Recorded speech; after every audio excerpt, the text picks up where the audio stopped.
Kapitel 1. Hvad ønsker du? Det er et dybere spørgsmål i sig selv. Hvad ønsker du? Hvad får dig til at klø?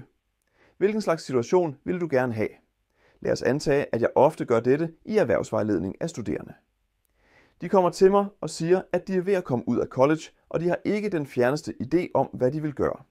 Så jeg spørger dig altid spørgsmålet: hvad vil du gerne gøre, hvis penge ikke var noget problem? Hvordan ville du virkelig nyde at bruge dit liv, når det er så utroligt som et resultat af vores slags uddannelsessystem? Massevis af studerende siger, at de gerne vil være malere, de vil gerne være digtere, de vil gerne være forfattere, men som alle ved, kan du ikke tjene penge på den måde. Eller en anden person siger, at de gerne vil leve et liv udendørs og ride på heste. Jeg sagde: vil du undervise i en rideskole? Lad os gennemgå det. Hvad vil du gerne gøre? Når vi endelig er kommet ned til noget, som individet siger, at han virkelig vil gøre, vil jeg sige til ham: gør det og glem pengene. Fordi hvis du siger, at det vigtigste er at tjene penge, vil du bruge dit liv fuldstændigt på at spilde din tid. Du vil gøre ting, du ikke kan lide at gøre, for at fortsætte med at leve, det vil sige fortsætte med at gøre ting, du ikke kan lide at gøre, hvilket er dumt. Det er bedre at have et kort liv fuldt af det, du kan lide at gøre, end et langt liv brugt på en elendig måde. Kapitel 2. At finde mening. Og når alt kommer til alt, hvis du virkelig kan lide det, du laver, betyder det ikke noget, hvad det er. Du kan til sidst blive en mester i det. Det er den eneste måde at blive en mester i noget på, at være virkelig med det, og så vil du være i stand til at få en god betaling for, hvad det endt er.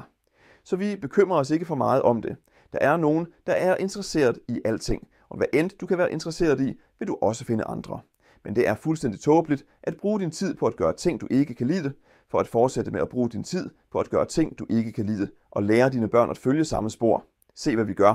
Vi opdrager børn og uddanner dem til at leve samme slags liv, vi gjorde, for at de kan retfærdiggøre sig selv og finde tilfredsstillelse i livet ved at opdrage deres børn til at opdrage deres børn til at gøre det samme. Så det er alt sammen en cirkel af opkast, det når aldrig dertil. Derfor er det så vigtigt at overveje dette spørgsmål: hvad ønsker jeg?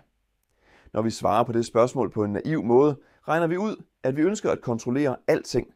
Skabe piger, der ikke bliver gamle, æbler, der ikke rådner, tøj, der aldrig slides op, transportmidler, der kommer fra et sted til et andet øjeblikkeligt, så vi ikke behøver at vente, magt til at gøre hvad som helst, du kan forestille dig, og gøre det lige med det samme, for at få denne sjove teknologiske almægtighed.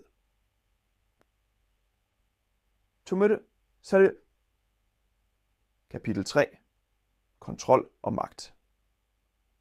Men hvis du tager dig tid til at tænke over det, og virkelig går ind i det med din fulde fantasi og finder ud af, om det er der, du vil være, vil du snart se, at det ikke er, hvad du ønsker.